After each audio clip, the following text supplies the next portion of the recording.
Patrons! Yay! How you doing, guys? How are we doing, guys? Unfortunately, Tom's not here. No, we fired him. He got arrested.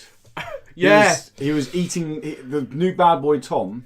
He was Bad boy eating Tom. candy sticks in an indoor supermarket because you can't eat candy sticks in supermarkets anymore. No.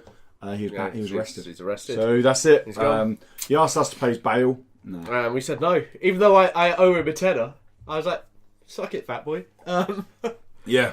Which cheers, Brian, for sorting that out. You sad bastard. Yeah. Don't let Tom push you around, man. Don't let that happen. That was very particular, wasn't it? That was like he had everything down, like the Yeah. I was like, "Jeez, Brian." I was going to check it, but I couldn't be asked, so I was impressed. I believe you, Brian. I was impressed. How's the week been for our patrons? I can ask you again on the main podcast, but I always do. How's the week been? It's been mental because obviously I got a new job.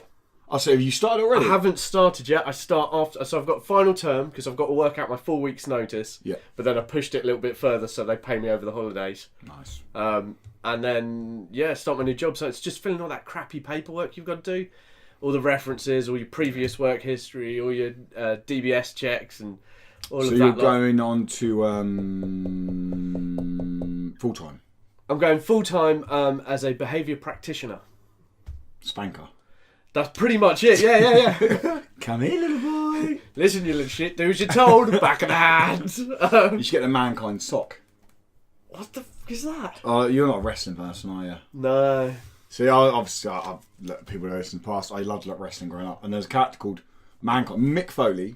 Yeah. He might have been. See, my period was the mid to late 80s. Yeah, this was after that. Yeah, Mick Foley was like, he's in it from very early on, but Mankind come back, and Mankind had a sock, and then that was his finisher. And he'd be like, I'd put the sock on, and he'd do this, and people would be like, no! Was it a smelly sock or something? No, it was just a sock. It was just and a sock. eyes on it. And then he'd pretend to grab someone's tongue, and it would and they'd get them to the floor, and they'd be like, ah! And they'd go down. And as a kid, you're like, oh my God, he's pulling his tongue out! Ah! And you watch back now, and you're like, he's got a sock on his hand. He's got a sock on his hand, and that guy's freaking out over it.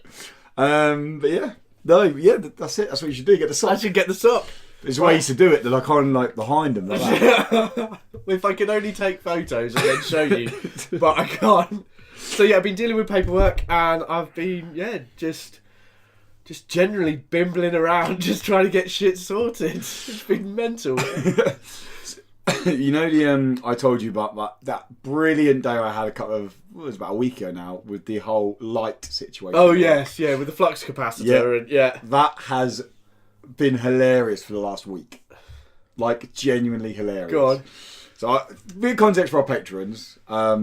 Your brother's been wetting himself over it because it got a little bit out of hand at one point. I was like, oh my God, this is getting ridiculous.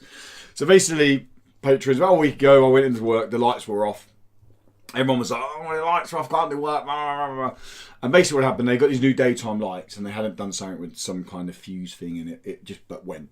But anyway, the electrician guy wasn't in until the next day. I think it was about a week today, actually, because it was a Thursday. It wasn't into the Friday.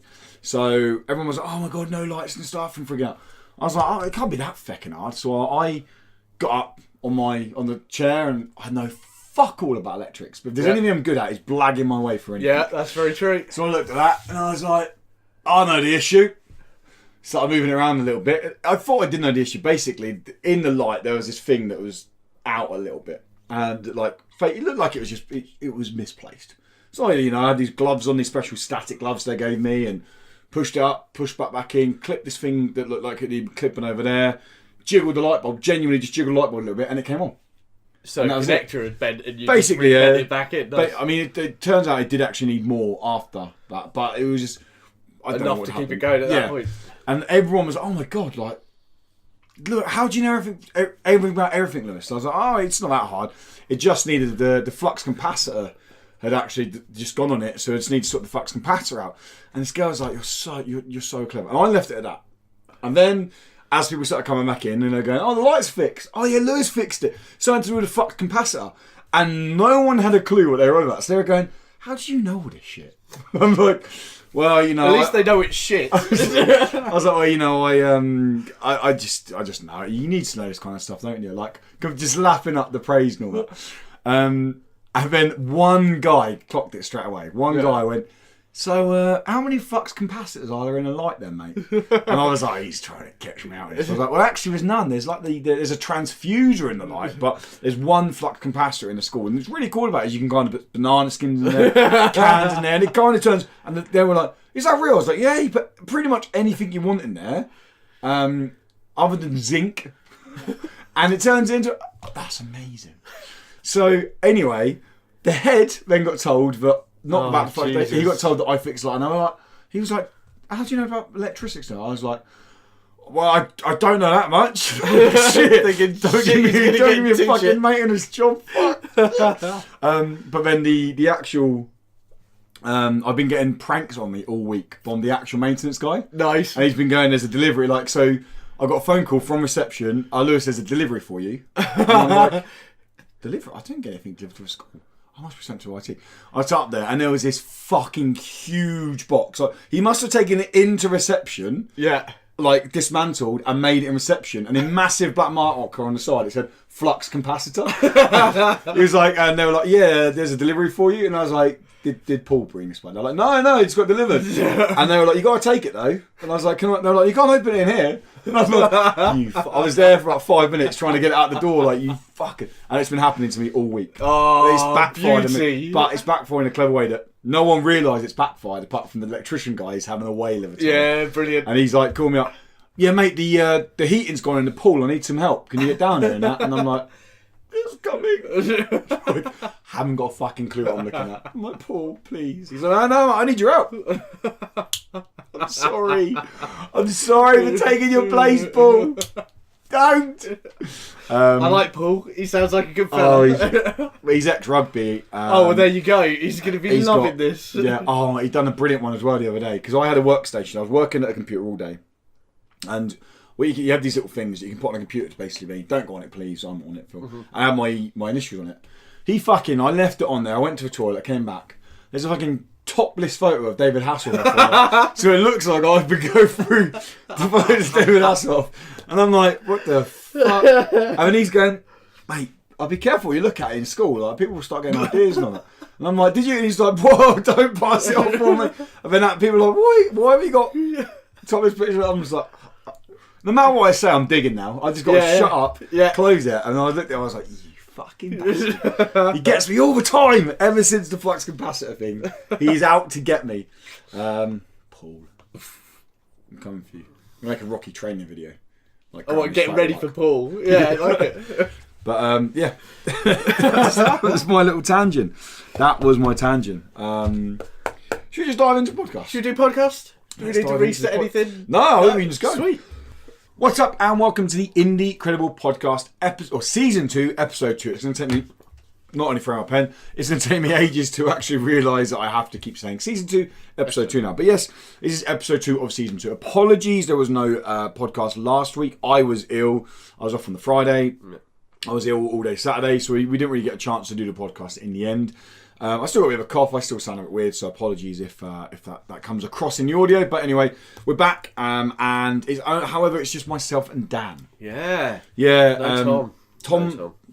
Oh, I was going to say something really inappropriate. Yeah, let's not.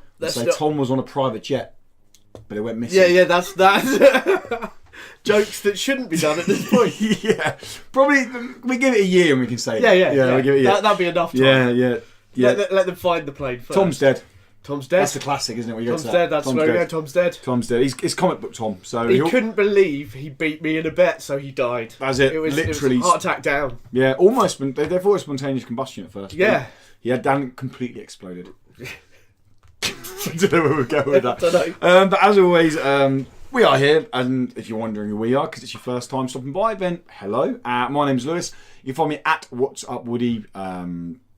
Twitter, pretty much anywhere else. And with me, as always, is Dan from The Dice Bear. Just look up The Dice Bear and you'll find me there. I thought I'd mix up the dynamics of the voice. Nice, like it. Keeps on going, who's going next? Who's going to get next? So as always, we're back to bring you the latest indie game news, content, mini reviews, impressions. Just kind of goodness, really.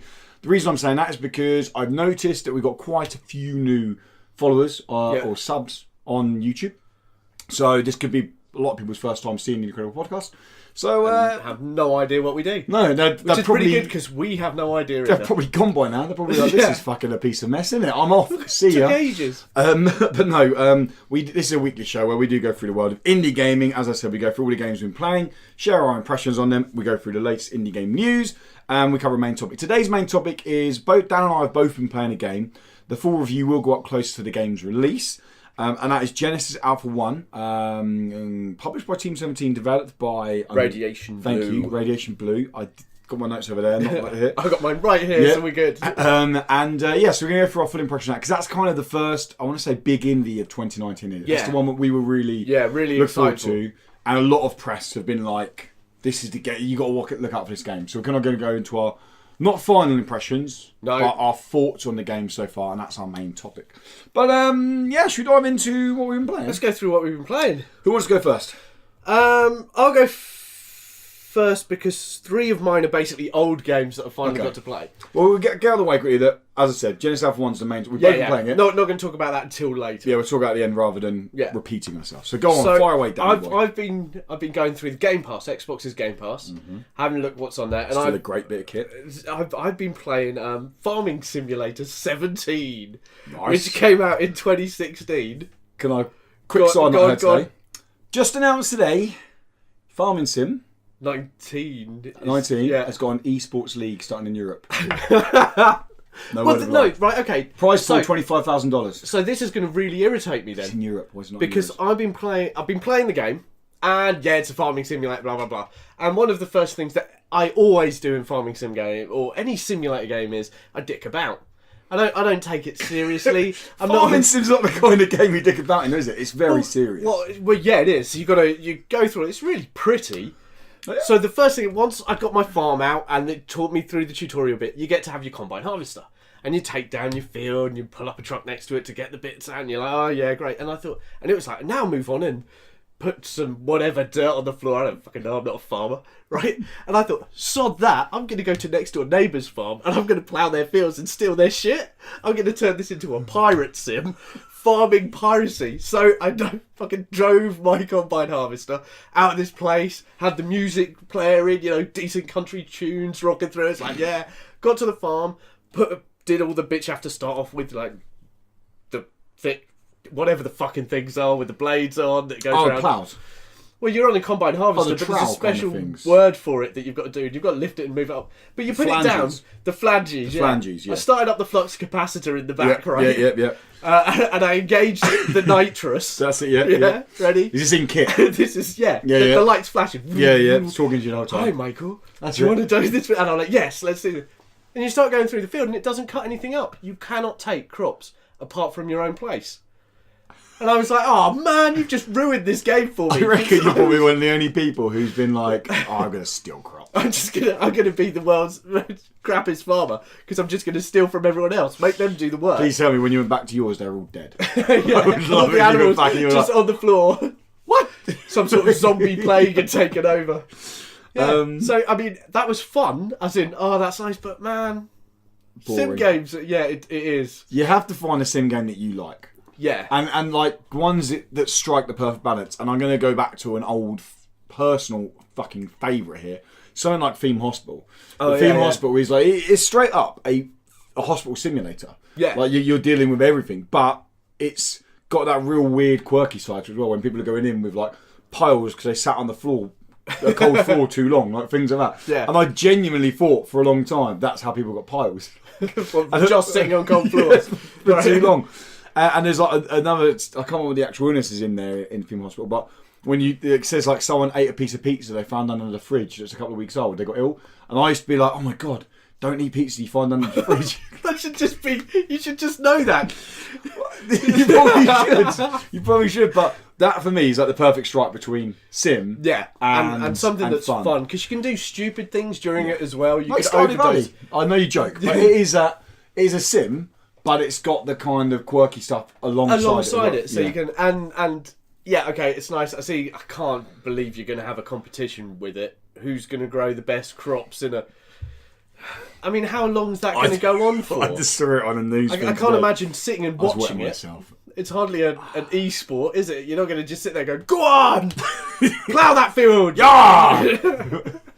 Yeah. God knows what's going on, but there are people who build full because you can buy, racing wheels. Yeah. You can buy tractor rigs for that. I don't know if you know that. You can buy because tractors have 2 gear sticks, and they have a big steering wheel and then a small steering wheel for the whatever machinery is behind it. Right. So you can buy farming sim setups at like £500. What, to give you the full farming full sim? farming sim, and you have the throttle's like full on the hand, and it is insane. Like people who are into that are into it, fucking into it. Well, when we played Flashing Lights at Yeah, Rest, they had a whole box system next to it, so you could turn your lights on, and you could. said, and that was awesome with the steering wheel. Yeah, and that was wicked fun. but that was meant to be a serious sim, wasn't it? Oh yeah, but we didn't play it as a serious. Wasn't there Gary? Was there some guy called Gary? There was some guy called Gary who was a mobster that we kept running over. We stole cars. We killed people. I think our favourite one was we had. So in Flashing Lights, you can be the ambulance or the fire service or the police. Yep. We're an ambulance service. And we had a guy on a stretcher, and we just pushed him down a hill and let him go while the guy's standing there watching us like, "What are you guys doing?" It's like, yeah, he'll make it to the hospital. Quick, get in the truck, chase him. But that's my type of. I like the sim world, but they're dicking around in it. So they're like Goat Simulator. I know we joke about it, and we're going to speak about it later on. But that is just a complete piss take. Oh yeah, completely. That's more Tony Hawk's, isn't it? That's Do where what the that ends fuck up. you want as a goat. As a goat. That's why I quite like the idea of that Goose one. That's, Untitled Goose Game. Yeah, Untitled Goose Game looks quite good for the same reason of that. Just being a dick as a goose. Go be a dick as a goose for a while. Perfect game. Yeah. So yeah, Farming Simulator. I played Guacamelee. I went to play back the first The one. original one. Because I've realised, because we did our top 10 games or the best games of 2018, the last podcast. Yeah. And I realised that I'd forgotten about Guacamelee too.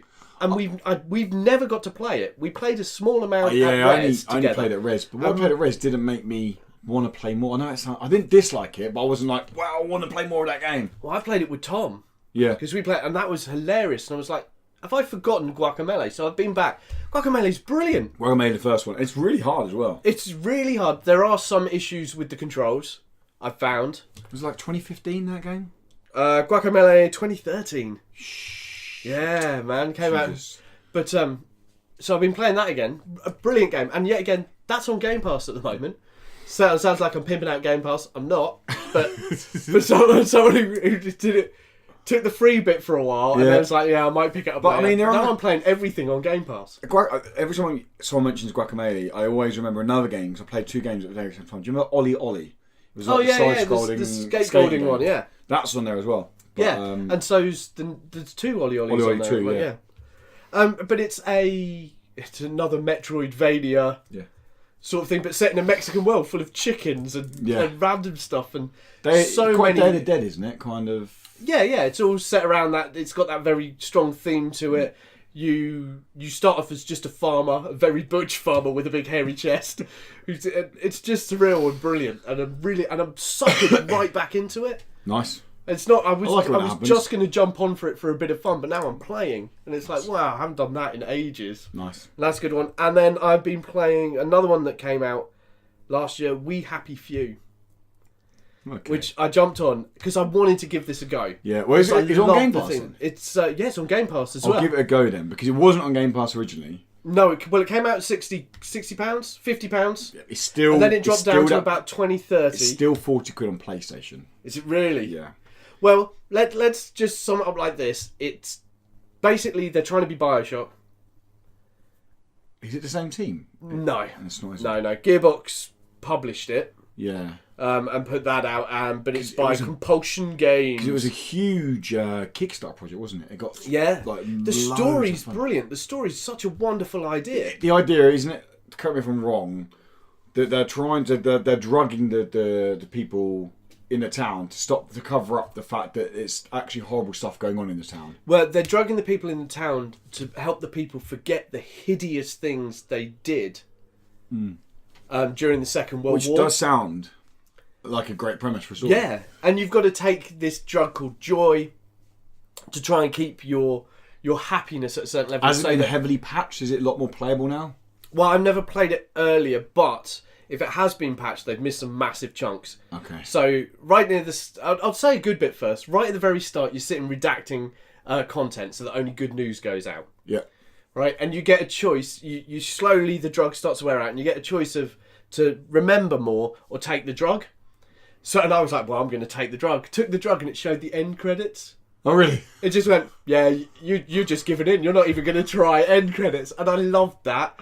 Brilliant music, very sort of Beatles, that 60s sort of pop music going through. Loved it. And I was like, oh, well, okay, if the game's going to continue with this, this is going to be brilliant. I'm going to love it. And then you get into the game, and it's slow to load. At the start, you're in a village type area. Once you get out of the base and that lot, you end up in this village. And I turn around, and this woman walks out of the floor and into the sky. And I'm like, what the fuck is going on? And all sorts. And this is on Xbox at this point. So it's been out. It came out in August. So it's been out for a few months on here with the patches, and still random shit's happening. And this was me just exploring the first area. I then went along to where you get your first quest from, and he went, oh, go to this area, defeat these guys, collect that stuff, bring it back. And at that point I was like, you know what, no thanks. It was a fetch quest, and I was like, you've given me this beautiful world with this really interesting story I want to get into, and you're going to get me doing fetch quests, aren't you? Yeah. That's what you're going to get me. I mean, I just remember watching... I'm not up for that at the moment. Jim Sterling's video on it, and he fucking went mental, didn't he? Did he go... Well, because he was in the game, do you remember? He did was voice a voice acting, in the game, but he isn't in it, is he? No, because they cut him, because he hated it. He was like, I don't care, I'm in car. Why would I want to be associated with a piece of shit like this?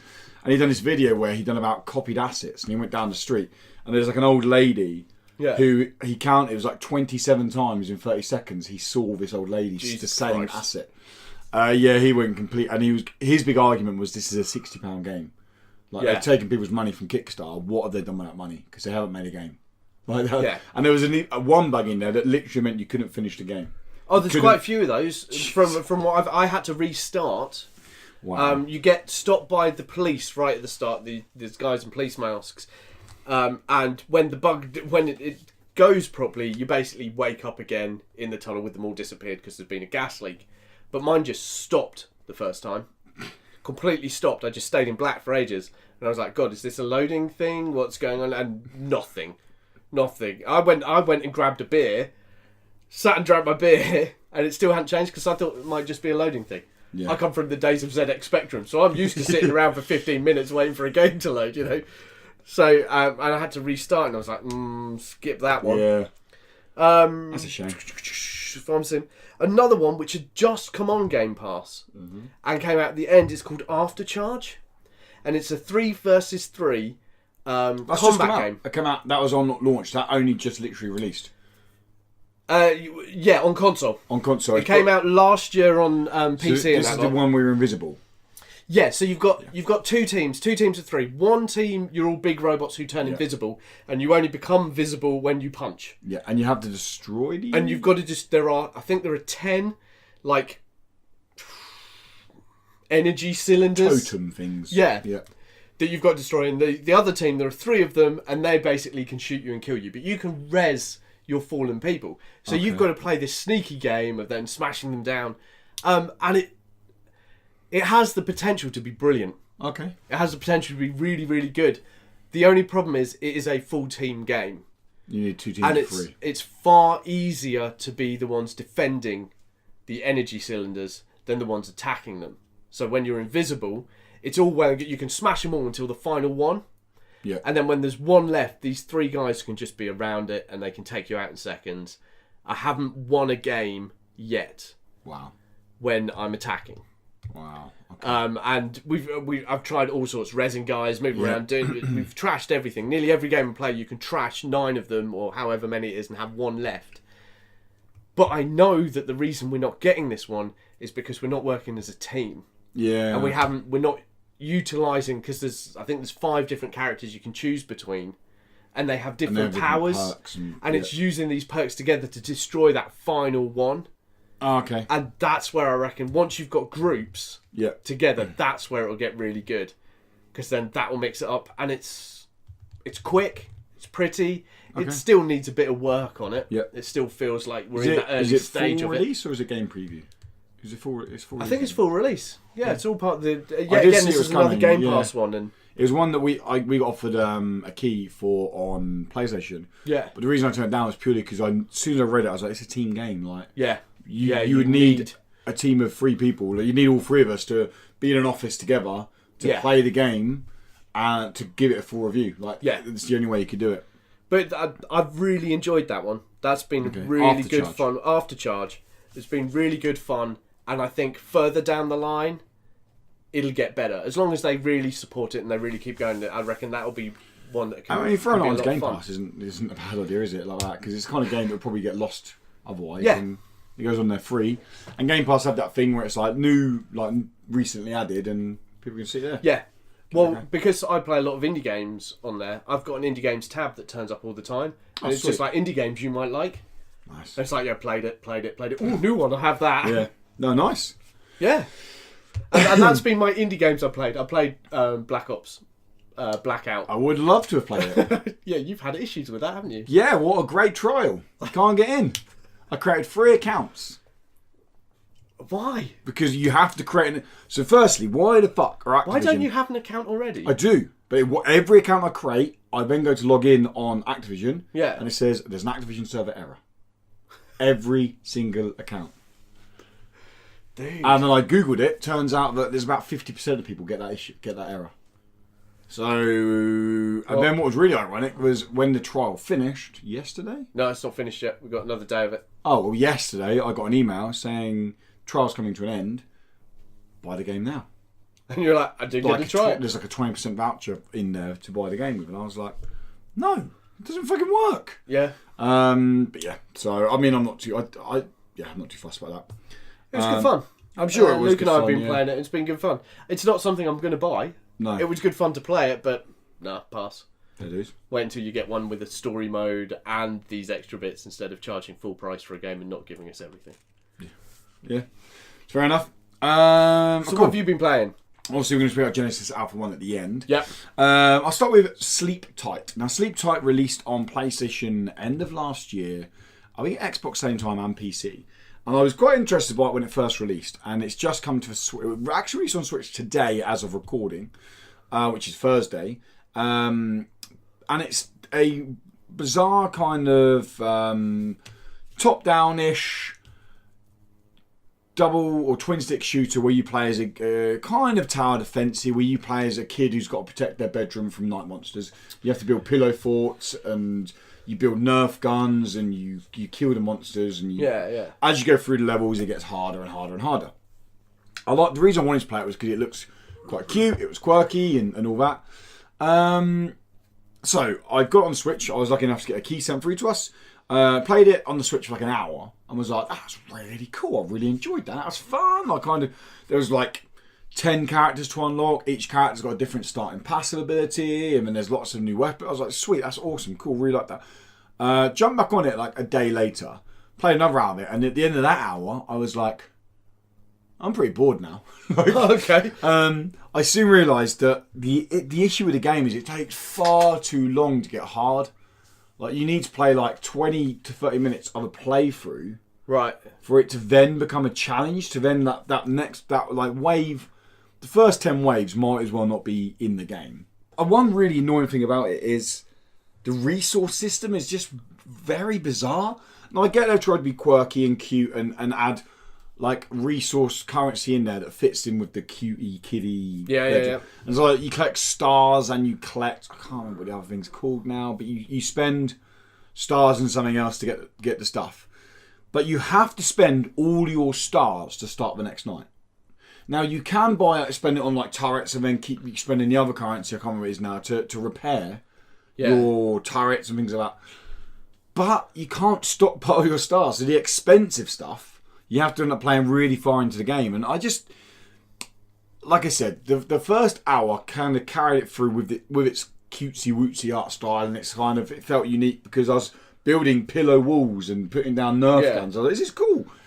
And then the next hour was very much like this is just a tower defense game that I've played a million times before, where it's wave after wave after wave. Yeah. If I grabbed it for 5-6 quid on the Nintendo store, I'd probably be fine. If I paid the 16 quid I think they're asking for it, I'd probably be like, huh.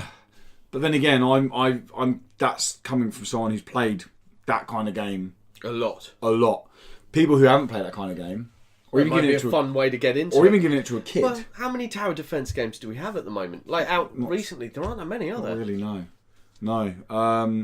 So like giving, I'm sure I could give it to like enough someone else, and they'd be like, "Oh, this is really cool," and they'd enjoy the grindy challenge to it. Yeah. For me, it just didn't do enough new. Really, I know that sounds shallow, but it didn't. It just didn't grab my attention. Didn't grab you. That's fair enough. Yeah. Now I mentioned other games. It's not down here because I've only played half an hour of it, and we mention it later on, and that's when ski lifts go wrong. Because I basically sat in bed last night. I've got so many fucking Nintendo coins. It's unbelievable. Yeah. I was going through the Nintendo store, seeing what was on sale, and the game just launched when ski lifts go wrong, and it was on sale. I think it was £11 or something. I was like, this looks quite cool. I used to work in ski resorts, and it looked very much like Bridge Constructor, Yeah. but you have to make ski lifts. Okay. And then when they go wrong, crazy, stupid physics happen. Nice. So I was like, I'm all for that. Bit of silly, fun gaming. Yeah. Brought it, played half an hour of it, and the first half an hour, but the half an hour I played completely summed up what the game was. It is a puzzle game where you're basically building your ski lifts over different trains. Yeah. It's when stuff goes wrong, it's laugh out loud funny. You're seeing people flying off into the air and all that. Then when you see people fly off into the air for the 20th time and you're actually trying to do the puzzle, it just all feels the same. Right. It's a mobile game on the Switch, effectively. Yeah. It's the same yeah. as like Bridge Constructor is a very good mobile game, and I had lots of fun playing that game on the mobile. Did I put in 20 hours to it? No, I played like 3 hours of it and I'm done. I've played half an hour of this. I'll probably play another hour or so, bits and bobs here and there. Then I probably won't play it again.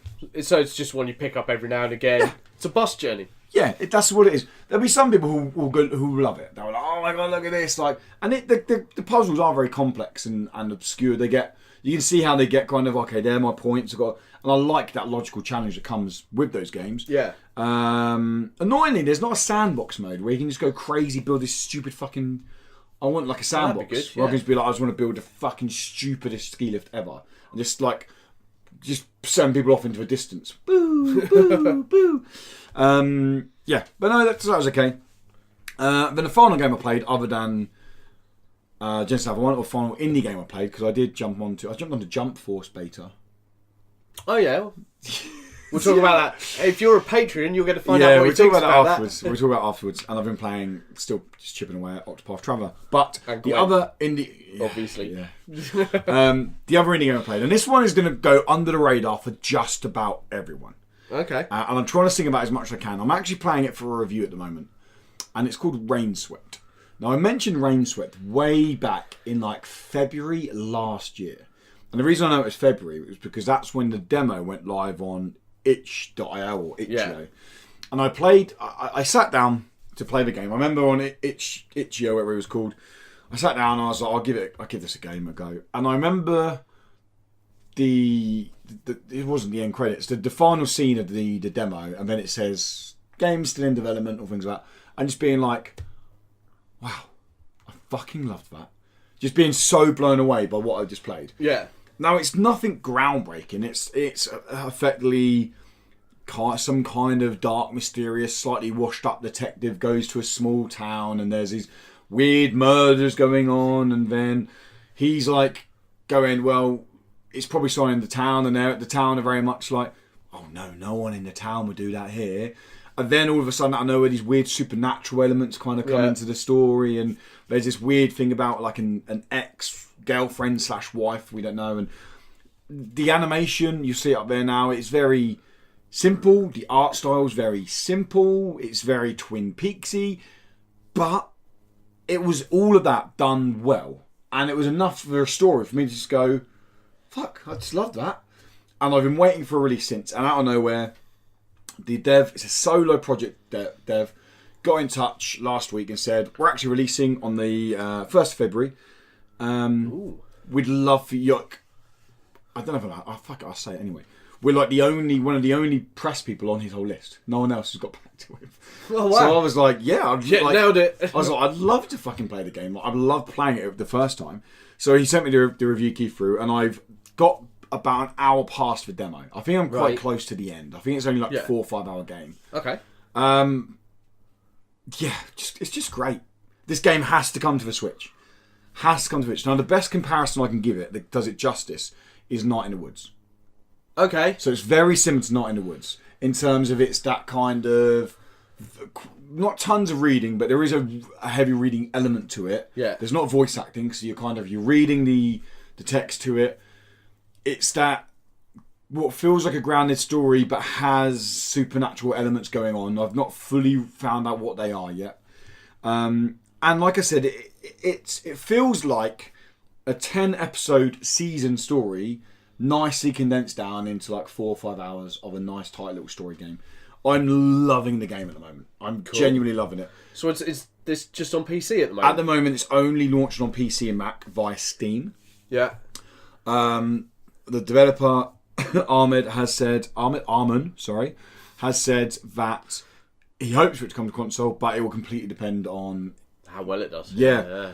Oh god, I like this is the kind of game that I know it sounds crazy, but say we were a bigger company, I would say, well, we'll help you pull it to console. Because we had money. Do you mean? Because basically, because it's the kind of game that it will just go under the radar, like it will just disappear because it's such a small project. Yeah. And it hasn't got the big guys shouting about it, and that's why I'm being like, God, like people, is it the best story you're ever going to play? No.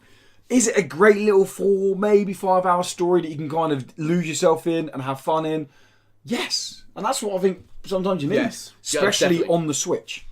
Well, there you go, guys. There's your challenge. If you're listening to this, Rain Swept, get on the PC, get on Steam or your Mac, give this a go, and then shout about it, tell everyone about it. Yeah. And then tell them that you found out about it from Indie It's coming out at £10, $9.99.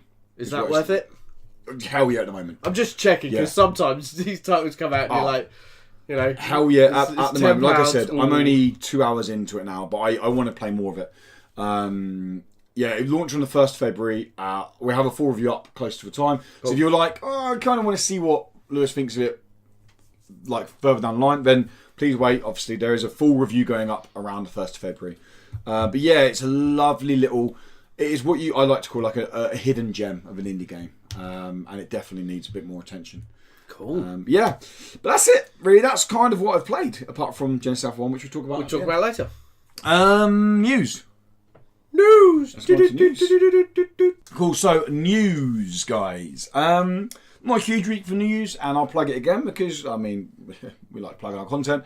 There is, if you want a quick roundup of just indie game news, short, sharp, punchy, or you just want to see my face a little bit more. Every Saturday afternoon there is a news show that goes live. We try to keep it under I try to keep it under like 3 or 4 minutes, and it just wraps up all the news in this story, plus anything that maybe comes out like late Friday night, Saturday morning. Yeah. There's not normally much, but every now and then a little thing drops. But anyway, this week's news.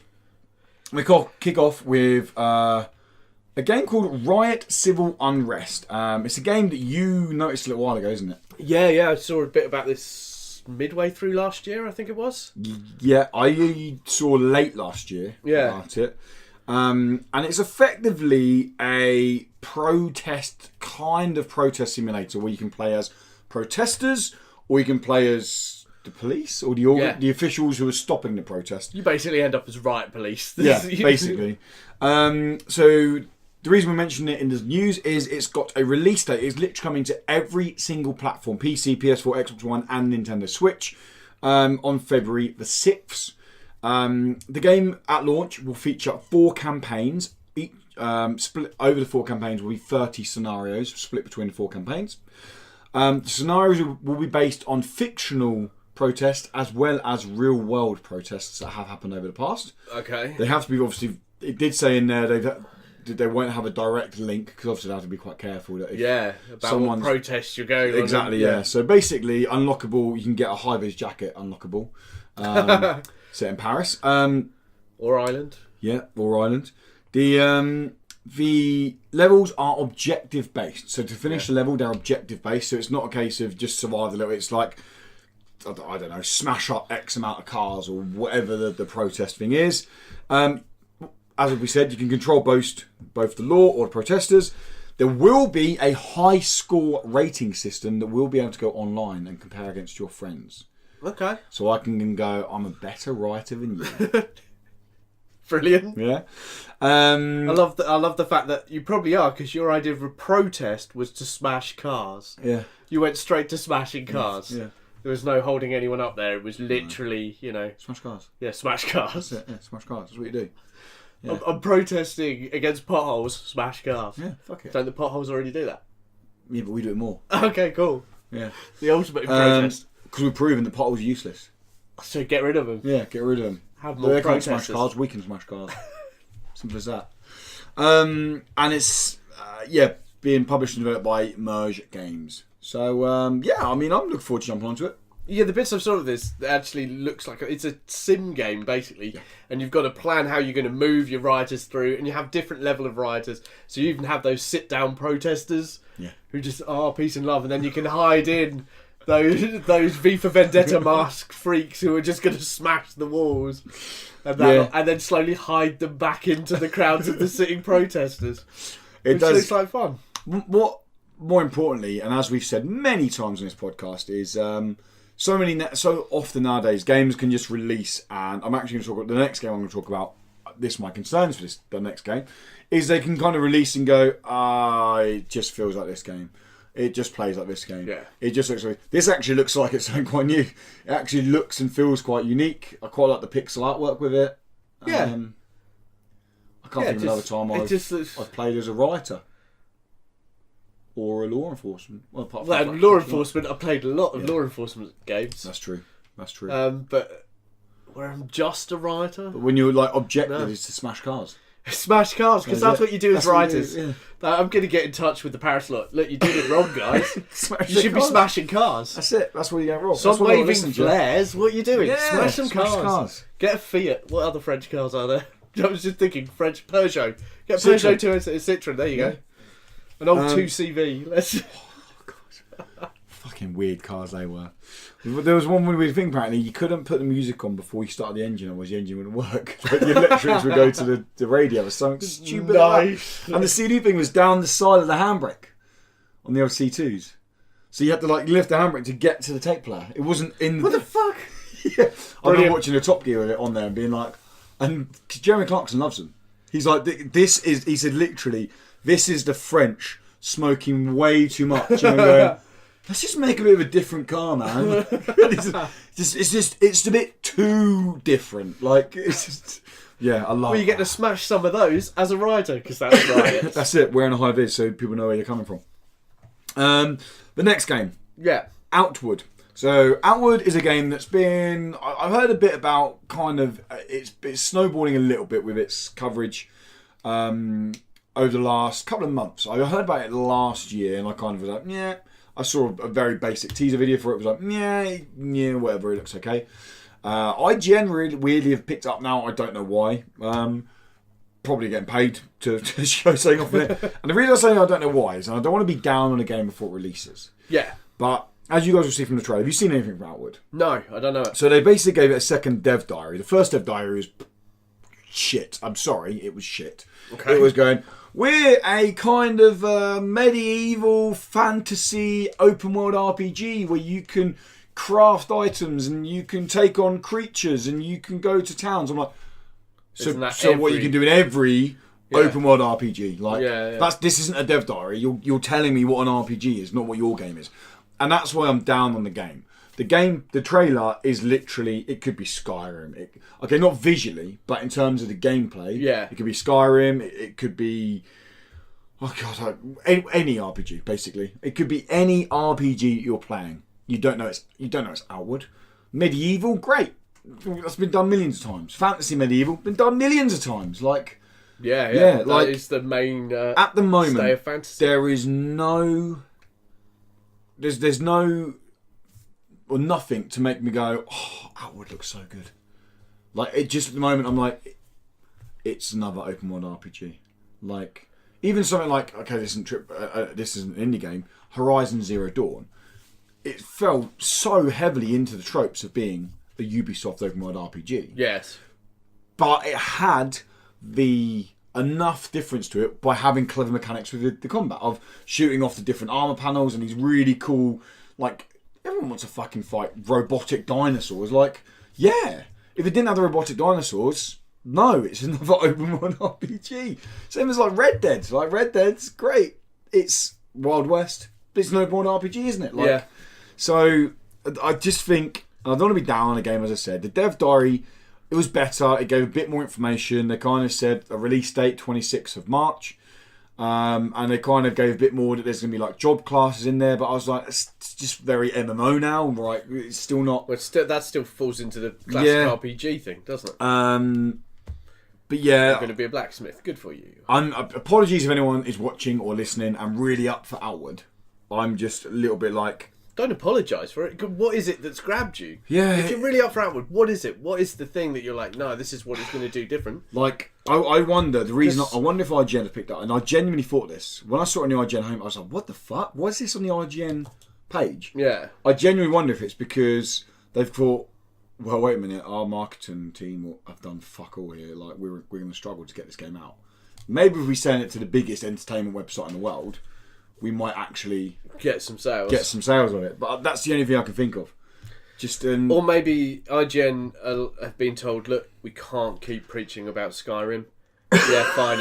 It's coming out on Alexa. yeah, Let's just stop this. We need to talk about another game. And the guy who does Skyrim's like, but that's all I know how to talk about, Skyrim. And they're like, look, there's Outward. Just get on with it. Oh, sweet. Cheers. yeah. Next up, a game I know you're excited about, Yes. and I've been excited. I fluctuated on this game. I was very excited at first. You slated this game when we I was- were at Res. I was very excited about it, like way back when I first saw its reveal. I played at EGX Res like 2 years ago. Yes. Oh, yeah. We've been waiting for this game Yeah. for fucking ever. I was like, meh, it's okay. The demo didn't show off enough. The demo was like, they just went, go and play the game. And I've never played Fire Emblem. And apparently this is very similar to Fire Emblem. Okay. And I've never played, there's another game that everyone always refers to this game as. It's something Strike. It's a PlayStation game that any podcast used to listen to, the kind of funny guys were always like, oh, I can't remember. I'm going to shut up now on that. Something Strike? Yeah, there's a PlayStation game where you kind of move across and you take on thingies. And anyway, Wargroove is the game we're talking about. Yes. Releasing on 1st February. Dan, why are you excited for Wargroove? Because it's bright and it's fun. It's something different I haven't played in ages. Yeah, I'll give you that. I mean, that is it. That is where I'm going with it. It has a mix of the old North and South battle bits. My job turn. Yeah, there we go. Where you get to see the two groups coming together and then they're going to clash into each other. It's turn-based, so Tom will hate it, which makes me like it more. Yeah. And I haven't played something like that. In there's been quite a few actually. Into the Breach did this turn-based bit, but that was more of a puzzle. But is it Fire Emblem? Because apparently that is very similar to Fire Emblem. I've never haven't played played Fire it. Emblem. I haven't played Wargroove enough to be able to turn around and go. No, but apparently just the whole moving around and the battle system and the turn-based combat, apparently that's what Fire Emblem is. But I'm not saying it's ripping off Fire Emblem, they're just saying that it's very inspired by I it. suppose. I've never played a Fire Emblem game. I'm looking forward to the new Switch Fire Emblem. Yeah, I think you really enjoy Fire Emblem. I think you'll enjoy any of them. Just purely because I've never really had a... When Fire Emblem started coming out on the DSs and that, I never had a DS, so... No, I think you'd like Fire Emblem because it's your type of game. Probably is. But I think you'll like Wargroove as well. I don't know why I really do. I'm not down on it. I'm just not hyped for it. Yeah. It's Whereas this has been one of the ones that... Well, I think part of it as well is because we've been waiting for so long for this. because I'm down on it, isn't it? Part of it is, so I can go, fuck you, man. There's one bright side to it. Well, I'm sure there's many bright sides to it. But It comes out in it's February. being developed and published by Chucklefish. Yeah. The guys who made Stardew Valley. Yeah. So, actually, sorry. got to admit- the guys who published Stardew Valley, Concern Ape, the one guy made... I've got to say as well, that's one of the reasons why I'm excited for it, because Chucklefish are involved. And they keep making games I enjoy. Yeah. Not Stardew Valley. No one enjoyed Stardew Valley. Wizardbrook. Do you know Wizardbrook? That's that game coming out later this year or maybe 2020. Wizardbrook is Stardew Valley, but with Hogwarts. Yes. Yeah. It's like... Oh my god! That makes me want to internally explode with excitement.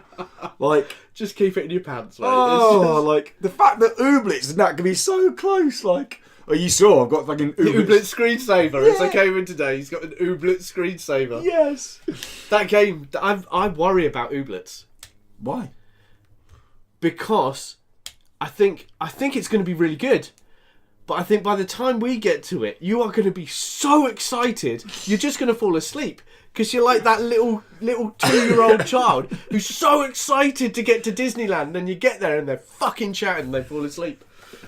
And that's going to be you with Ooblets. So when they get I still speak to Double Fine about the game, and I'm really trying to get like the press pack. I want the pins, I want the t-shirts, I want the hats, I'm gonna throw me everything. Like I'll be fanboy. I'll wear a t-shirt and a hat with a lanyard, and have Rad Lad underpants on. Like, I'm happy. I'll review the game like that for crying out loud. Well, you're going to do that anyway. I might actually even. I know my Twitch channel is mostly it's just Gwen. It's Gwen. But I might You're going to turn it to an Ooblets channel. Well, I might do a one kind of thing because I've been thinking about as over the summer holidays. What I'm probably going to do is I'm going to do 1 day extra streaming a week, but I'm going to do it as a indie game stream. Yeah, nice. Because I've kind of got an audience now, and I'd just be like, And they're going to switch up. Where's Gwen? well, I'd just be like, if you do What's guys, this indie shit? simple as that. If you don't want to watch Gwen, don't watch Gwen. But if you like me, I'm just be chatting about indie games, playing some weird ones. And it'll give Ooblets more of an oomph out there, wouldn't it? People need to play that. Everyone should be forced to play Ooblets. But what if it's shit? They should be forced to play it.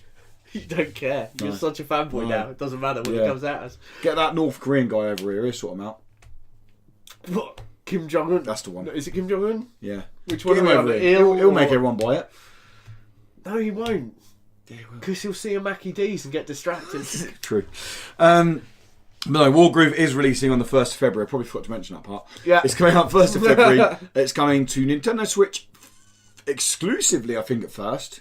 Cool. Well, no, Switch and PC. But it's Yeah. not coming to other consoles. I'm pretty sure it will make its way to other consoles. It is coming to other consoles. But I'm 99% sure, because that was one of the... So what the next piece of news we're talking about, the new Nindies showcase. that can't be right. Because I played it in the Xbox ID place. It's coming to all consoles. I think you're I was right. just- I just I remember the was just email. thinking, hang I on. just remember the email I saw. It definitely said PlayStation, Xbox as well. It's coming to all All consoles, consoles. on the 1st of February. Because I was just thinking, there's no way Xbox are gonna put Nintendo out, are they? They're gonna be like, yeah, play these Nintendo games in our area. There's another game that I keep playing at Xbox ID or ID Xbox. Yeah. Children of Mortar, and it's just nowhere to be seen with a fucking release date. I'm like, I love this game every time I play it. Yeah, I haven't heard anything about Because that. it's basically Dead Cells, but with a 3D world. Yeah. Exact same kind of Metroidvania, roguelite, but rather than 2D, it's 3D. It's a 3D. And I'm like, I want to play this game so bad. I've been playing it for the last 2 years at events, and I've heard nothing about it. I'm looking for releases, and they're still like, Crackdown comes out soon, doesn't it? Yeah, I'm not thrilled by that.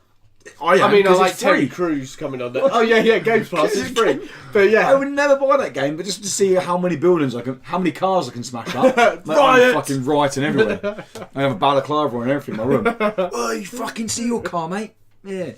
And the final bit of news this week is Nindies had a complete random surprise showcase yesterday or the day before, I can't remember.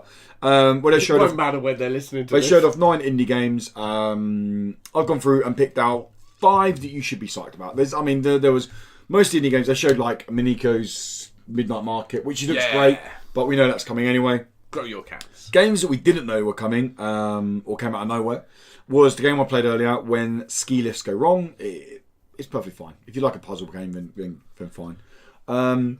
Goat Simulator, the Game of the Year edition, which I think I've never played a goat simulator, so if I'm going to play it Have you anyway, not? I'll probably play it on Switch. Just Yeah, I can be a dick with a goat. that's it. It gets boring after a while, but it's good fun for a bit. Unruly Heroes, which is a game that's picked up a lot of steam on PC. I think it's got a big audience on PC. Anyway, Unruly Heroes. Yeah. And one we're both pretty excited about, I think, Double Kick Heroes. Double Kick Heroes. Double Kick Heroes. If you don't know what Double Kick Heroes is, I can have a video playing up there now of Double Kick Heroes. Double Kick Heroes is a rhythm game where you play as a metal band who are touring across a part of America. Not touring across part of America, travelling across part of America. Yeah. To try and evade a zombie apocalypse. Now, when it starts, you play as just the drummer, hence the double kick. Yeah. But as the game progresses, you end up playing as the drummer, the bassist, the guitar, and it gets really fucking hard. Like the rhythm stuff on it. It's designed. What's it designed? It's recommended to play with a fight stick. Nice. Because there's so much going on in there. Yeah. And I've played. I used a keyboard over a gamepad because it was so much easier using a keyboard with the buttons. How to do it on Switch will be interesting, but it is coming to a Nintendo Switch very soon. Sweet. Yeah. I'm really looking, because that was in the thingy section, the one where the new upcoming. What do they call it in EGX? Left field. The left field. That was left field collection, wasn't it? That game. One interesting point there about Double Kick Heroes. There's an insanely cool mode on the PC Yeah. where you can put any track in. Oh my god. And you can make a Double Kick Heroes track to it. You have to go through and you have to do the beat at the right time and the guitar. I'd done this. I spent 4 hours in that mode. Go on, Lewis. Tell them what you put. Right, remember this is called Double Kick Heroes and you're a metal band. I put what did in you do? Taylor Swift Blank Space.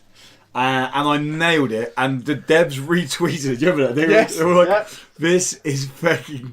They were like, this is so weird. Like, we just don't know how we feel about this game, this video. See, my thing is, I bet there was one dev in there just crying. You know, these people spend hours, they spend their lives creating these games. He's probably there, long hair, fucking loving the metal, and then all of a sudden, some douche online. And this is when the game was in preview mode, so no one else had even played it. Yeah, no one else even So played it. part and of the you're publicity playing around the game fucking was, Swiftie. and that's probably one of my most viewed tweets, was me putting out Taylor Swift as In Double Kick in Heroes. Double Kick Heroes.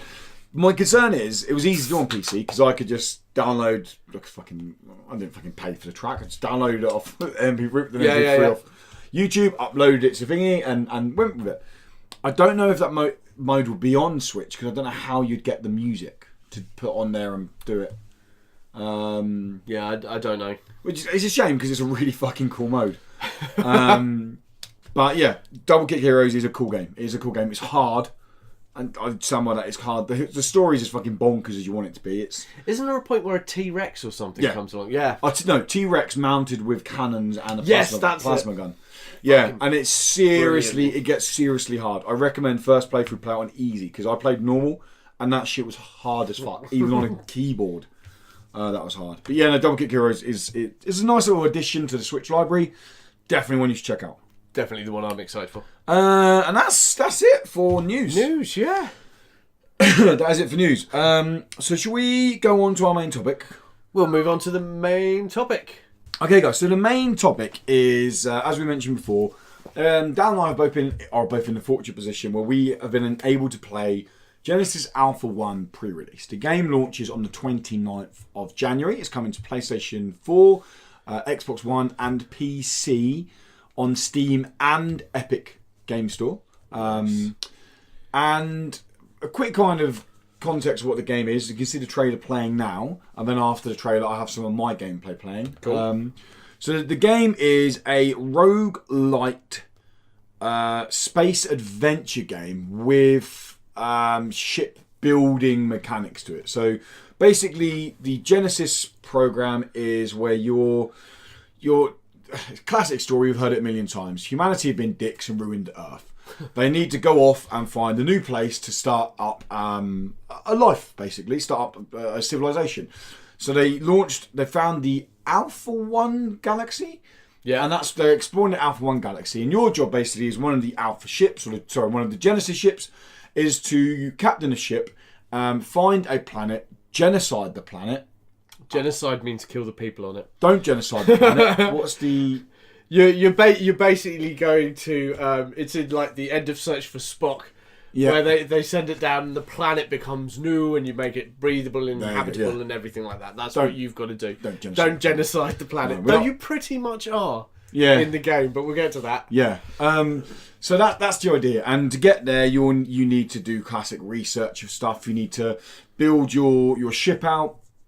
The roguelite element comes with when you're playing as clones aboard a ship. When one of your clones dies, and we'll get onto how they die or why they die in a bit, one of the clones gets promoted They're the new captain. That's who you are. So effectively, the further in the game you get, the more clones you have, the more lives you have. If you're early in the game, you get about 4 lives, and that is it. Yeah. Late game, you can have. I say late game. I'm 9 hours in, about 9 hours in. You're about the same, aren't you? You said About the same, yeah. Yeah. We haven't actually spoken to each other properly about our full thing, so it'll be interesting what we've seen in the game. I'm playing on PC. You're playing on PlayStation. Yes. So get a bit of context to see how it runs on both. So initial impressions before we dive into the actual because that'll kind of come out naturally. Initial impressions of Genesis Alpha 1 because it's a game we were both very excited about.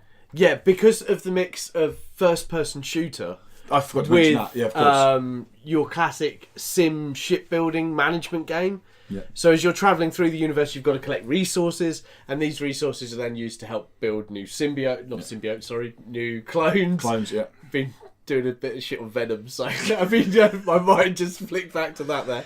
And new bits for your ship and reinforcing your ship. And then every now and again, aliens come on board, and they can. There are 2 levels to your bit. So let's say you've got your biodome. And in the biodome, you've got all your lovely plants, which are creating the oxygen you need and all the different chemicals and that lot you use. But just underneath that, there are your corridors and your access panels and bits. And these fecking monsters can creep through there and fuck your ship. That's the best way of describing it. You get like alien lifeboard on form. And then you have this little thing on your wrist that goes beep, beep, beep. Kind of beeps and when you spin, it tells you where it is. So like early game, you learn to build defences. So I will say now, we're not going to go into full spoilers because we haven't finished the game. Yeah, can't full spoiler. But we will go into potential spoilers of what gameplay lies ahead for a beginning player. So yeah. If you're just interested in the game and you want to skip now, then fine, by all means do so. But if you're interested in actually hearing more of the game, we're trying not to be like really spoiled. I'll say this now: there's not really a huge story to the game, so we can't spoil narrative, but we could spoil things you could unlock or what could go. And we'll probably talk tactics that we went through. That and depends whether you want hints and tips, which we'll be able to give. Or if you're just like, I'll jump into it. Because the first time I jumped into it, the very first one, I died and I did the tutorial section. I died on the tutorial. I don't know how the hell you died. I died on the tutorial first time. I told you how I died because I was like, I can build corridors. Out of power, everything blows up. Oh no. And it was like, you need to reinstate power here. You need to build a refinery. You haven't got any resources to build a refinery because you spent it all on corridors. And I'm like, oh, now your ship is like unbalanced power. So all of a sudden, this stuff's starting to blow up. Oh, alien lifeboard on ship. Fuck! What is going on?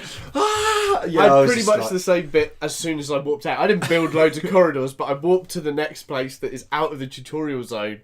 And then all of a sudden, it was like, alien lifeform on board. I'm like, how? I haven't fucking, where did this shit go?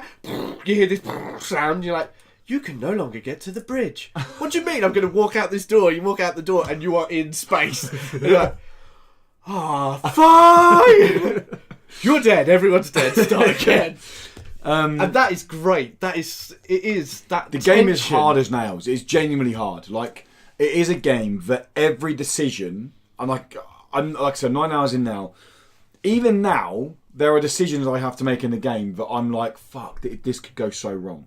Yeah. Like, this could go, do I build this and risk, because you basically, so you have power outlets underneath in your little air duct thingies. Yeah. And you have to make sure that they're running. And there's a percentage on, when you build something new, how much percentage you can be using them. And then if it goes below like 60, there's a chance it could go out. And if one goes out, it can start a chain reaction through your whole thing. And you're like, I really need this, but I can't afford a new power. And that nails into the sim side of it. So the sim side very much tells you how much power you're generating. And then everything you build has a certain amount of power it uses. And then there's also the power used by just travelling places and bits like that you've got to take into account. And so there's a serious management side, which you won't take seriously when you first start. You will not take seriously because you've got a gun, it's in first person, and you can go to planets and shoot shit up. Yeah. And you're just like, oh, this is just going to be an FPS game. You point out it's nice that, so you can send down ships to planets and you can just let them send them down, come back, and they do the resource finding themselves. You kind of have a pretty basic kind of overview of the planets. and it'll tell you roughly what or percentage of what resources you find on that planet. Yeah, once you've And scanned them. Yeah, once you scan it. And then obviously you need different types of resources to craft different things and upgrade different things. Little tips if you guys want tips. When you start, there's two main ways life forms can get on the ship. That's in the tractor beam and in the hangar. Fucking put turrets in there straight away. Like, turrets in there straight away, for me, meant that any time life forms came off, the turrets killed them. It's not so great later on because those turrets aren't as good, and I didn't level my turrets up. And I was like, why is my turret broke? I mean, there's this fucking slightly bigger guy than I'm used to. I'm like, that's not a worm! Oh my god! Worms? I want the worms back! I've not seen an Xenomorph yet. If I see a tail going, but I'm not reviewing the game anymore. I'm turning just that shit out, off, it's I'm off. done. Well, I very much started. So there are actually 3 ways the aliens will get on. Oh, So they come in through the teleporters. They come in through the spaceships. So once you've been down to a planet, you collect the stuff. It comes onto your spaceship. But also they come from your deposits.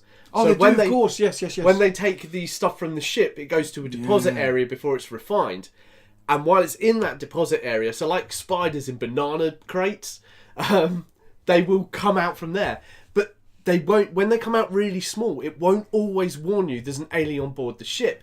It only tells you an alien's on board the ship when they're small, once they start breeding. And by that point, you're fucked. you go down the thing and there's just nests everywhere. Nests everywhere, like, oh shit! It's like a scene from Arachnophobia, and I fucking hate Arachnophobia. So what I did was I built 2 sections of ship. So you've got your bridge, you've got your crew quarters, you've got where all the oxygen comes from, and you've got storage, and then there's a small corridor, and then there is the refinery, and then there's the bit where your hangar, and there's the deposit section. So you can cut it off. So I can cut it off, and in between there I placed 4 turrets and 2 shields underneath and above, and it was like nothing's going through there, and if it did I could blow it up. Because I'd be like, right, blow that up, it's gone, everything's safe here, I'll just build it again. A real nice sort of touch I like to the game is, so the shipbuilding is very simple. On PC, you just whack tab and you go straight into the shipbuilding. I'm guessing probably the trackpad isn't on PlayStation. I can't remember the button. It is very simple. But then what's nice is, like, as soon as you build something in the game, it's there. You can go into it in the game and explore it and things like that. And there is every room you can build. The more you learn as you go through, it's not just there for cosmetic use. Like, there's so much. And I found out you can start customizing, like, the colours. And I was like, oh, I can change the colour. Oh, I can change the way this looks. Oh, I can... I've changed the way sofas look, beds look. Like I don't know why, because there's going to be aliens come along and fuck Just shit the up, whole like, thing literally ruin the whole thing. But I'm nervous to play it more at the moment because I'm in a good position. I'm got nice resource stocks. Yeah. I've started to shield off certain rooms. Right. So I can activate shields. I mean, it would stop it in that part of the ship. Yeah. I'm just like, and the most recent planet I went to, so this is a little bit of a spoiler. The first planet you go to, the aliens are worms or spider things, quite small. Still spider things. And you Most get recent planet I went to, Gox, mud people. oh mudmen. yeah. Recent planet I went to, these were a lot bigger than I'd found in the first time around, and I was like, these are bigger, because normally it's like beeps and when there's everything, and you're like, where the hell is it? And it's like on the floor. This one I saw it before it beeped. Have you met the military guys yet? The guys who turn up on your ship with weapons? No. Through the teleporter beams?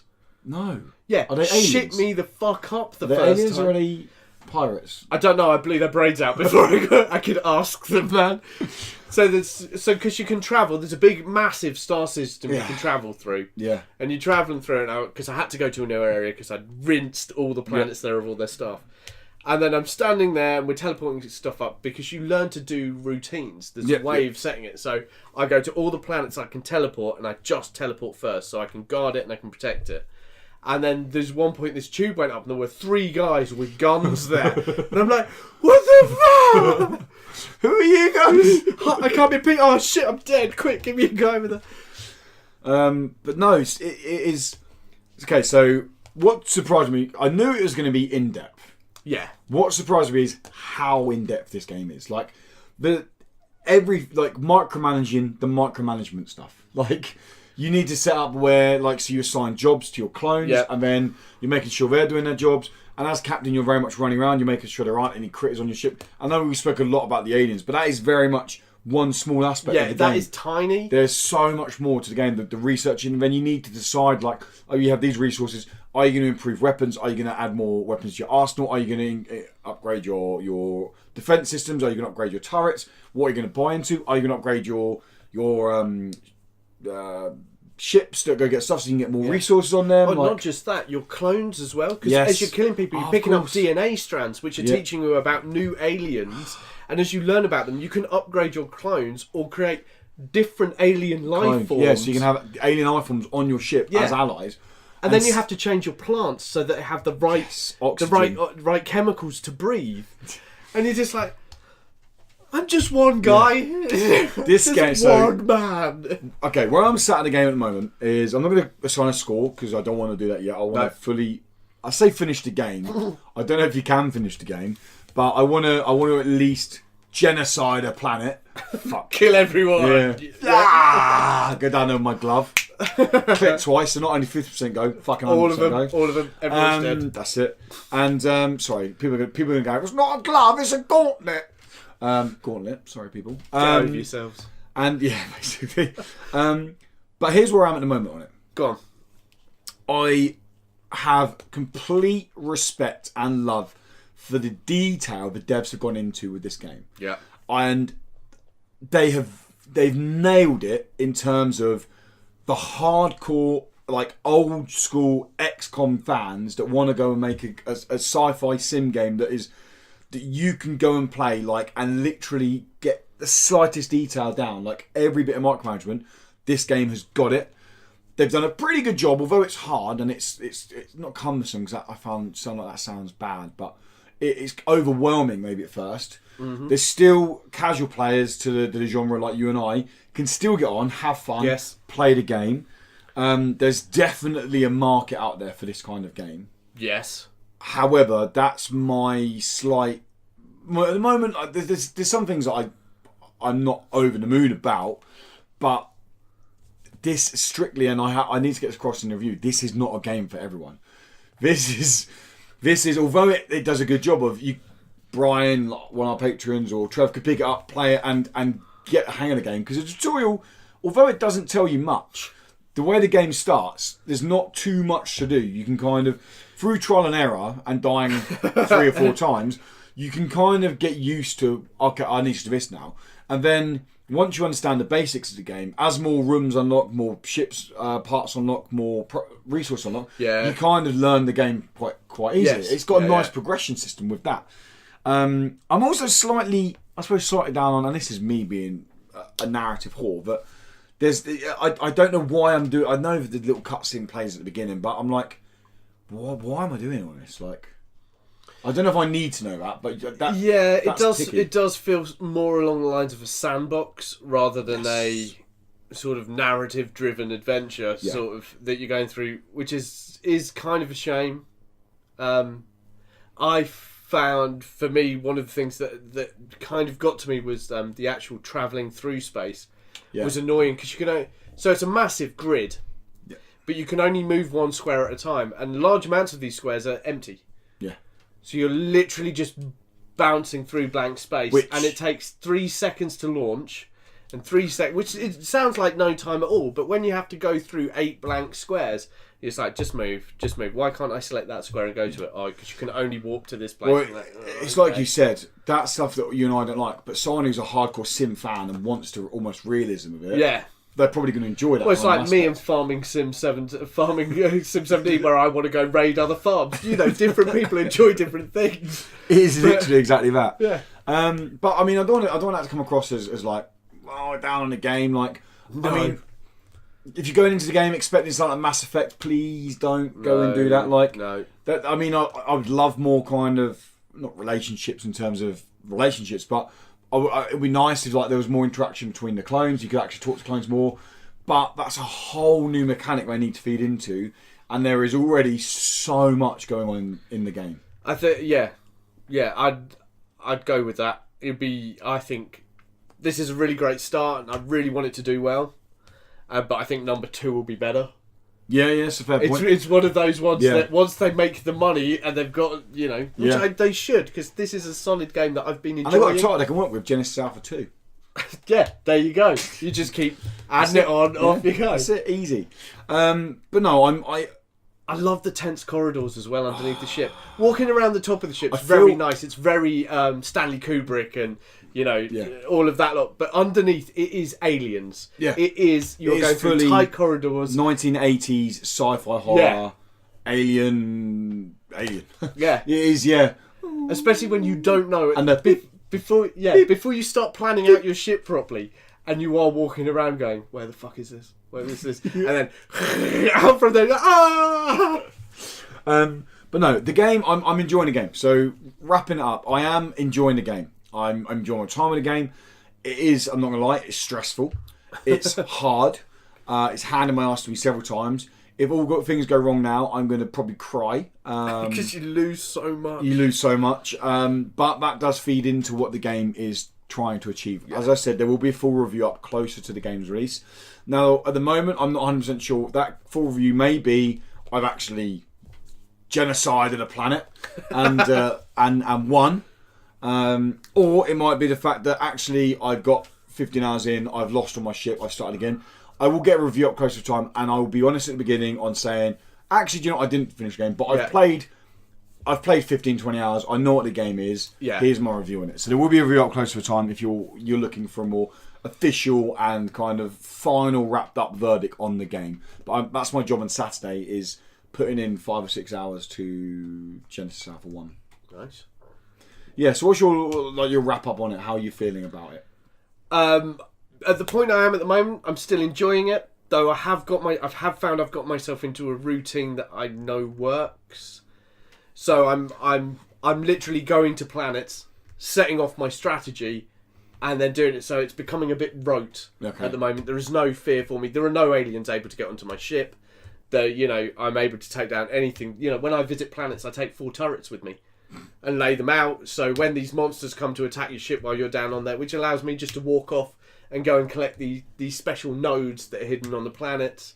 So it's I need that next step. Yeah, and that's the maybe moment, where the but whole that'll be narrative there. stuff is slightly, because if it was a narrative-driven game, it would have a point, wouldn't it, where we'll go, oh, now we know you're here. Here's the gotta next do part. this, yeah. Whereas this Here's is a the bit big more, boss. like you said, sandboxy. Yeah. Be interesting to know what happens when you genocide a planet. Well, everyone dies. But, I mean, in the game. And then you have to go to The Hague for war crimes. But yeah, well, that's gonna wrap up, guys. That is the Indie Credible Podcast, Season 2, Episode 2. Thank you so much for stopping by. We really, really do appreciate it, whether you're watching or whether you were listening. We love you guys stopping by, and yeah, if you want to get in touch with us, the best way to do it, because at the moment I am sorting emails out, I'm trying to streamline stuff. Best way to do it is just jump over to YouTube and throw it in the comments. It comes straight through to my phone. It's all set up nice and easy there. Spam his phone. That's it, spam my phone, yeah. But no, thank you so much, guys. Like I said, we really do like doing these. And if you want to know what's in store for Indie Credible throughout 2019, there is actually a video up. It's called Let's Have an Indie Credible 2019. Woo! And it's kind of just a kind of roadmap of what you can expect when the timings. I've actually been strict this year to myself, and there are set times when the videos go live. Oh, nice. So it's not whenever, there are set times. So the podcast now go live 7 p.m. Monday evenings. GMT time, yeah. But yeah, as again, guys, thank you for stopping by and checking out the podcast. Like I said, whether you listened or watched. Patrons. We, if you do like what we do at Indie Credible, guys, then obviously just liking the video or subscribing to us is huge. If you really like what we do, guys, then you can head over to patreon.com/Indie Credible. Throw us $1 a month. For $1 a month, less than a cup of coffee, you get exclusive pre and post show content. We're talking 20 to 30 minutes of At least. us chatting about flux capacitors and all sorts. Yeah. You also get an ad-free podcast on YouTube. So if you do watch the video ones, no ads, straight on there. We also have a Discord server now. So the Discord server is a place where, as it grows, people can jump in there, say, I'm playing this game. Oh, sweet, I can play this game with you. One of our patrons, Trev, is big into Destiny 2. So if anyone plays Destiny 2, there you go. You got a soul on there. You can probably carry. He probably needs carrying. I've played with Trev. Yeah, he'll be like, that bastard. He definitely carried me. Yeah, but no, that's just some of the perks you can get with Patreon. You also get a week early access to our monthly show, the Not So Indie Show, which returns middle of February. But yeah, that is going to wrap it up, guys. Thank you again for stopping by. If you like me, then you're only human. It's natural. And also, you can follow more of the stuff I do over on Twitter at What's Up Woody with underscores in between the What's Up Woody. Or you can watch me come and play some Gwent on live stream over on twitch.tv/What's Up Woody. I stream every Monday night, Wednesday night, and Sunday afternoon, morning. Dan, where can people find you? You can't. No? I'm taking over Tom's role. Yeah. You can't find me. Not at the Dice Bear. You're like Don't a look up the Dice Bear. Moody teenager. That's right, yeah. I should get my candy sticks out. Pretend to smoke them. Yeah. Hi, Tom. He might watch. He does actually watch these, doesn't Does he? he really? I never watch this shit. Well, when he's not on it, he watches it. Really? Yeah. We should have him not on it more. But where can people find you, Dan? At the Dice Bear. Just it. type in the Dice Bear and you'll find me. Even and Google. everything I'm doing. Even go to Google. Just write the Dice Bear. Google. And Google. yeah. Yeah. and go, you'll find you me. say that Google, as in go to Google. Just say Google. You could. Google. Obviously, you could. I'm bringing that in. I'm going to bring that in. You're going to bring that in? Bring it in. Google. Jesus Christ.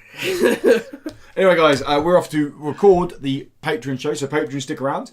And the names rolling across the bottom now are our lovely patrons. Yeah, the big boys. Yes, they did. Yep, massive boys. Until next time, thanks again, guys, and you stay incredible. Bye.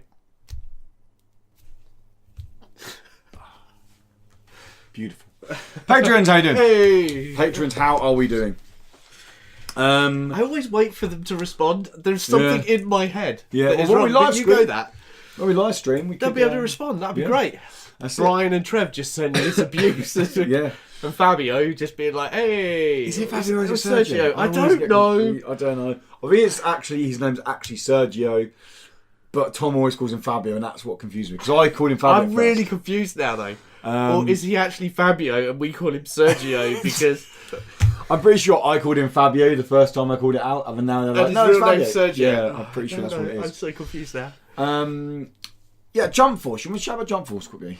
Yeah, go on. So I managed to, Jump Force had a really weird open beta where it was like time frames for 2 hours. Okay. So it was only open for 2 hours, the servers were only open for 2 hours, and no one could get on it the first couple of times. I then took the beta down, they put it back up. I managed to get on for like half an hour. It took me about 10 minutes to log in. Yeah. But I finally got in. There was some network issues. It was a little bit laggy, but I wasn't fussed about that because that's something I'm pretty confident will get fixed over time anyway. Yeah. I more wanted to see how what I thought was disgusting art style looked in the game and how it kind of controlled and played. So I'm going to look this up. The game, Jump Force? yeah, Jump Force. It's the Bandai Namco fighting game with like Dragon Ball, One Punch, like everything. Oh, yes. Yeah. Yeah. And the art style I thought was pretty disgusting. Now, playing the game a bit more, the art style it suits what the game's going for. It suits the aesthetics of the surroundings. It actually works quite well because it has this where you're playing in these like 3D open environments, and it's full on anime. Like Goku can fucking blitz across the screen. It has this kind of nice directional blur that goes with that actually suits the art style quite nice. Right. And then like charging Super Saiyan like is quite cool. I'm still not a massive fan of the art style of the game. It's a little bit like Yeah, just it's like- that weird mix, isn't Yeah, it? Can't quite decide what yeah, it is. it feels cartoony, but it feels like it's trying to be ultra realistic cartoony. Yeah. Saying that, like, there are times when someone would pull combos off against me, and I would just be like, "Whoa, what the fuck?" Like, 'cause we're talking like Kamehamehas coming, lights coming from over here, blowing shit up from over here, and I'm like, "That's so cool." I'm not going to buy the game though. Go on. Because it was like It was 45 quid they're talking about. it's going to be a perfectly fun brawler, and I'm going to call it a brawling game over a fighting game. Okay. It's a perfectly fun brawling game that I think people will have fun in. I don't think we'll have an esports scene at all. I think it will struggle to get competitive players in there, purely because... Well, hang on though. Farming Sim has an esport. It's true. So That's true. Purely because the controls didn't feel super tight. Now, okay. it did have the things where you can, like, auto combos and things like that. But because it's 3D, and this is why I don't play Tekken, I'm not great at 3D fighters. When you're playing 3D fighters, you need your analog stick or your D-pad controls need to be so tight. You've got 8 points of movement. I struggle with it. And this just, I was like, I'm fucking pressing down forward, and it didn't feel like it was recognising I was pressing down forward. It was almost felt like it was trying to be so super tight with its controls, which is like fine in Injustice, where it's a 2D fighting game. yeah. Ultra super tight controls in 3D fighting games can work, but you need the gameplay with it. This is like ultra super tight controls where you've got fucking people flying across at 20 miles an hour on the screen, and you've got lights going out everywhere, and you're like, whoa. Like, yeah. I enjoyed the 30 minutes I managed to get in the game. I wasn't blown away like I need to go buy this game now. Like when I played Dragon Ball Fighters, I was like, I need to buy this game. This game's fucking amazing. So that's where I am on Jump Force. It's okay. It's just on a random one out there. Who do you think's going to win Super Bowl? Okay. LA Rams or the Pats, and you've got 1 minute to decide. So I'll missed... put it out there before you go. You're crazy to bet against the Pats, right? I don't want them to win. No one wants them to win, but you're crazy to bet against the Pats. I didn't watch either of the 2 games at the weekend. Yeah. I actually ended up watched falling both. asleep. I was so tired. I was like, I need to sleep. I wanted to watch them. I wasn't stay up for them. It started at 8:05, I think, UK time. We got to like 8, and I was like, I need to go to bed. I'm so exhausted. Now, I haven't watched tons of the Pats play. You haven't got a lot of Okay, time here, mate. You haven't got a lot of time here. Come I on. haven't watched tons of Pats games. I've seen quite a few LA Rams games. Yeah. I'm going to go with the Rams. You're going to go with the I'm gonna Rams. go Rams. Nice. I I want the Rams, but I just don't believe in golf. No? No. And I want the Rams to beat the Patriots, but I just don't believe in him. I mean, I think they've got an amazing D-line. No, he's not. I'm sorry. Brady is fucking amazing. He really is a great quarterback. But he's only good when the ball's deflected by £5. Hashtag just saying. Is that going to wrap it up? that'll wrap it up. That'll wrap it up.